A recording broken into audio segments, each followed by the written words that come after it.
What's up, y'all? Welcome back to another rendition of Studying Cinema with Cozy. I'm your host, Jamal Hollywood, and today we will be reviewing one of my personal favorite movies that I've watched this past year. A movie that I've been anticipating to see for the past year. And that movie is Cloned Tyrone, starring John Boyega and Jamie Foxx. So to start off, Cloned Tyrone is, it's a unique film. It gives the vibe of an old school blaxploitation film while also giving off a new vibrancy of the modern day filmmaking that we see today. The balance of these two art styles complement each other very well with the turnout that we get in Cloned Tyrone with, the old school 70s throwback style when it comes to music and clothing and different elements within the film, all while having a modern day realistic take on everyday life within the black community amongst different communities. So with that being said, I want to first off talk about the overall story of Cloned Tyrone and it being about people in the inner city and predominantly black neighborhoods being cloned and sought after for experimental use by the government unknowingly through products such as hair products, food, alcohol, and different things of that nature that's easily accessible in the inner city. Black people are exploited by the things that they don't know and the experiments that they aren't aware of that are being done on them by the government. Since they wake up every day living their life not totally aware of what's going on in the outside world, the main characters that we follow by Fontaine and Slick and even Yo-Yo, they pursue their everyday lives with their own endeavors. Fontaine is a drug dealer, Slick, played by Jamie Foxx, is a pimp, and Yo-Yo, she's a prostitute. So they all have their own ways of life. We get to see how their everyday life is before finding out this new discovery and how quickly it changes once they find out what's going on underground. So in the everyday life of these individuals, they're dealing with conflict between people in their own community, family issues, or just basically everyday things that the average person in America in these types of situations have to deal with. So when they come across the discovery of the government cloning people within their neighborhood, it's a lot for them to take in. At first, they're battling between attacking it and finding out more, or just keeping it at arm's length and just doing away with what they know and just going back to living their everyday life.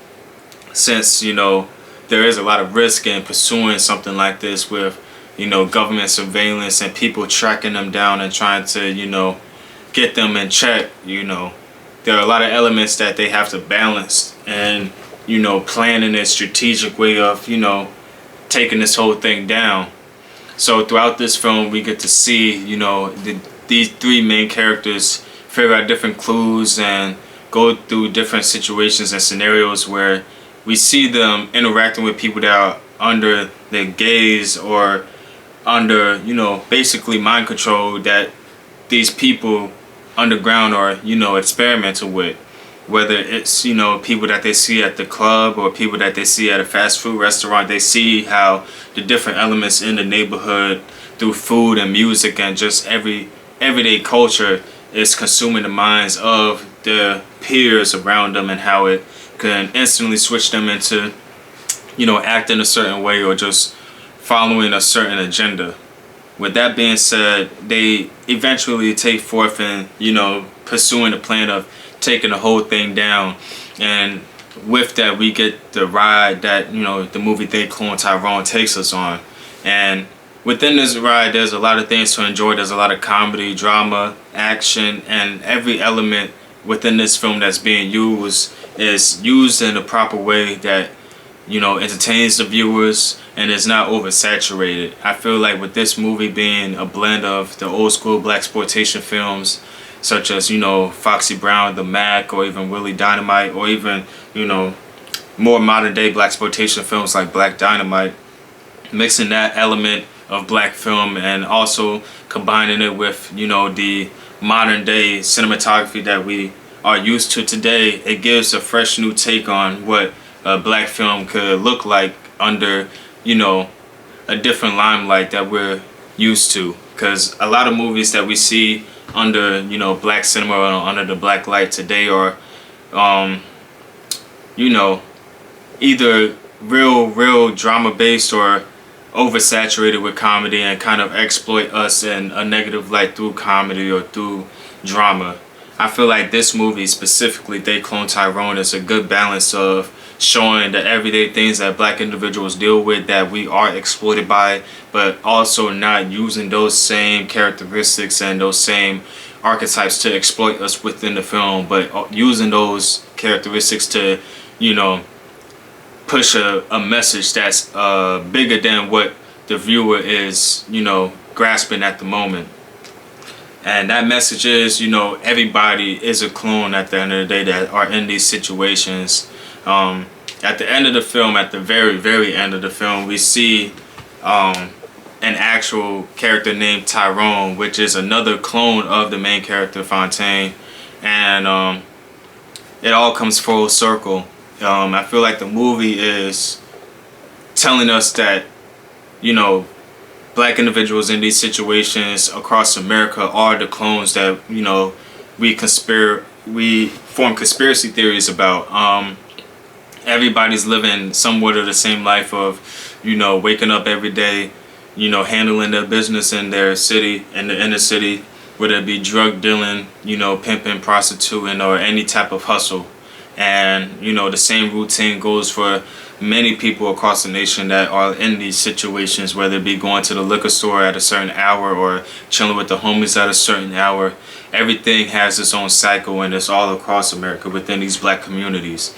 And the title, They Cloned Tyrone, is not just, you know, the title of the movie. It's a metaphor to us being the same archetype within our own communities. You know, you see many versions of the same people within these communities acting the same way, doing the same thing. And, you know, some people form their own conspiracies around that, whether it be, you know, said like multiple of the same archetypes across the world, or, you know, simply just cloning in general, people thinking that, you know, there's only but so many real people on this earth and some people aren't real. The revelation of certain characters not being necessarily real in this movie is a hard thing for these individuals to grasp, because at the end of the day they are living, but they're not necessarily born through natural nature. So that's a hard concept for them to grasp within the film, but how would we be able to grasp it if, you know, we were hit with that in our own reality? So I feel like this movie is very entertaining, and it is very, you know, eye-opening when you think about everything that we as black people deal with on an everyday basis, and the ripple effect of, you know, exploitation in our community through food, music, and other forms of entertainment. I feel like this movie is the epitome of that. And the cloning storyline, or the theme of cloning, is a good way of depicting that by showcasing at the very end that, you know, we are all clones of each other, and we're all like just a reflection of each other when you really think about it, being that all of us are still in the same situation, or, you know, living the same cycles in different areas. So I feel like that's a good message to point out and to show light on in this unique, you know, form of filmmaking. Kudos to the director. I don't, you know the name off the top of my head, but I feel like the directing of this film, the acting within this film by all the actors and actresses were top notch. The storytelling was top notch. I feel like this is a movie that has potential to have, you know, sequels or even a prequel made, depending on where they want to go with the story. But I would be just fine with them just having one movie, you know, and just sticking to it like that. I feel like this is a perfectly made movie with everything that, you know, was tossed around in it, and I highly recommend it. It's possibly my favorite movie of the year. I know we still got half of the year to go, but so far it's my favorite movie of the year, and I would recommend it to everybody.